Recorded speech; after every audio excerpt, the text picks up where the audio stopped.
पांचवा दिन है उत्तम सत्य धर्म।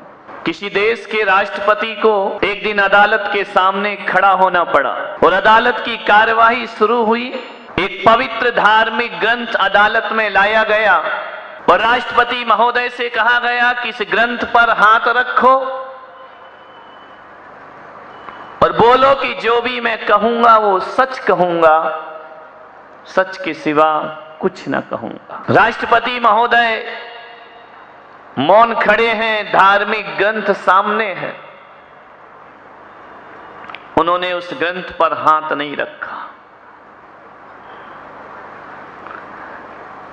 मजिस्ट्रेट ने, जज साहब ने आदेश दिया कि धार्मिक ग्रंथ की शपथ उठाओ कि जो भी कहोगे सच कहोगे, सच के सिवा कुछ न कहोगे। उसने कहा, माय लॉर्ड, मैं नहीं समझता हूं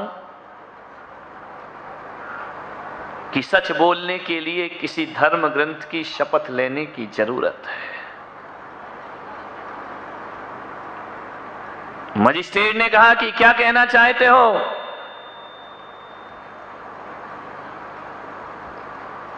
बोले, मैं ये नहीं समझ पा रहा हूं कि सच बोलने के लिए कसम खाने की जरूरत क्यों हुआ करती है। बोले, ये न्यायपालिका की व्यवस्था है, हाथ रखना पड़ेगा। उन्होंने कहा, हुजूर, हाथ रखना कोई समस्या नहीं है,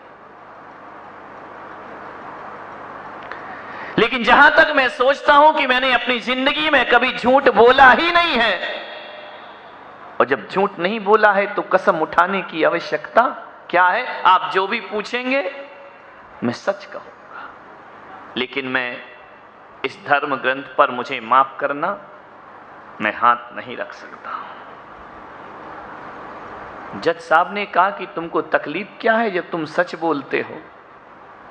बोले, तकलीफ तो यह है कि जितनों ने भी रखा है सब झूठ बोल कर गए हैं और मुझे कसम उठाने की कोई जरूरत नहीं है, क्योंकि मैं सच ही बोला करता हूं।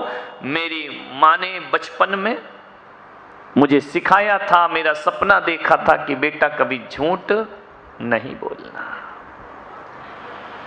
और एक दिन मैंने जब झूठ बोल दिया, जज साहब, जब एक दिन मैंने झूठ बोला तो मेरी मां ने मेरी गाल में इतनी जोर से चांटा मारा, उस चांटे की गूंज आज तक इस अदालत में है, आज भी गाल झंझना जाता है।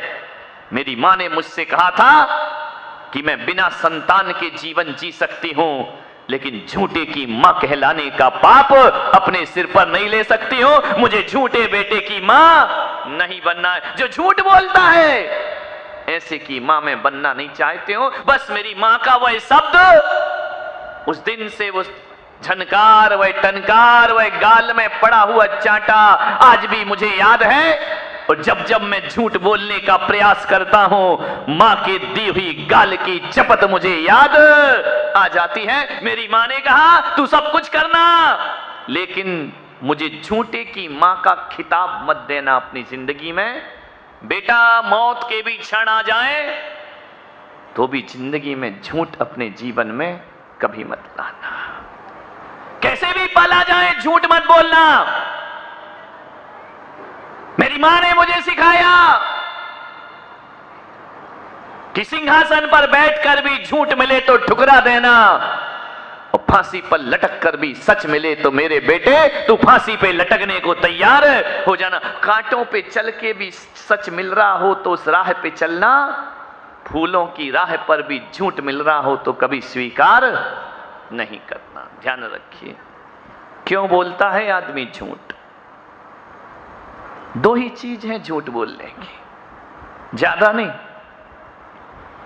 एक तो आदमी भय से झूठ बोलता है, डर से,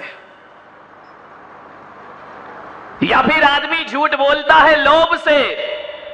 कल लोभ था, लोभ गया, झूठ गया। लोभ यानी स्वार्थ, लोभ यानी राग। जहां राग है वहां झूठ है, और जहां लाभ राग नहीं वहां झूठ। डर से झूठ बोलता है। अक्सर होता है ना, हमसे कोई काम बिगड़ जाता है हम तुरंत उसे छुपाते हैं, बताते क्यों नहीं है? क्या फर्क पड़ेगा? गलती हो गई उसे बताओ, लेकिन हम छुपाने का प्रयास करते हैं। यही हमारी जिंदगी की सबसे बड़ी नादानी होती है कि तत्काल में तो हम गलत चीज छुपा लेते हैं, लेकिन भविष्य में वो गलत चीज बहुत बड़ी बनकर हमारे सामने आती है। ध्यान रखना, झूठ कभी, सच कभी छिपता नहीं। लाख छिपा लो, वह सामने तो लौटकर जरूर आएगा। भय के कारण तात्कालिक सुख के लिए हम भविष्य के अंधकार को नहीं देखा करते हैं, तात्कालिक लाभ के लिए हम भविष्य की हानियों से नहीं डरा करते हैं। एक झूठ तुरंत बताओ, डरो मत। एक बात याद रखना, सजा के डर से कभी झूठ मत बोलना।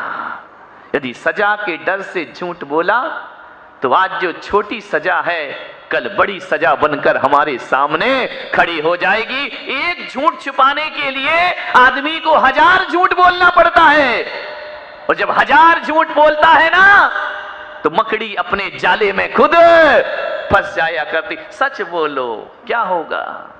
एक बात याद रखना,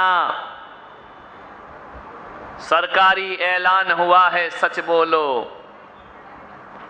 सरकारी फरमान हुआ है, सच बोलो। झूठ ने झूठ से कहा, सच बोलो। सरकारी फरमान हुआ है, सच बोलो। झूठ ने झूठ से कहा है, सच बोलो। भीतर झूठों की मंडी है, बाहर लिखा है, सच बोलो।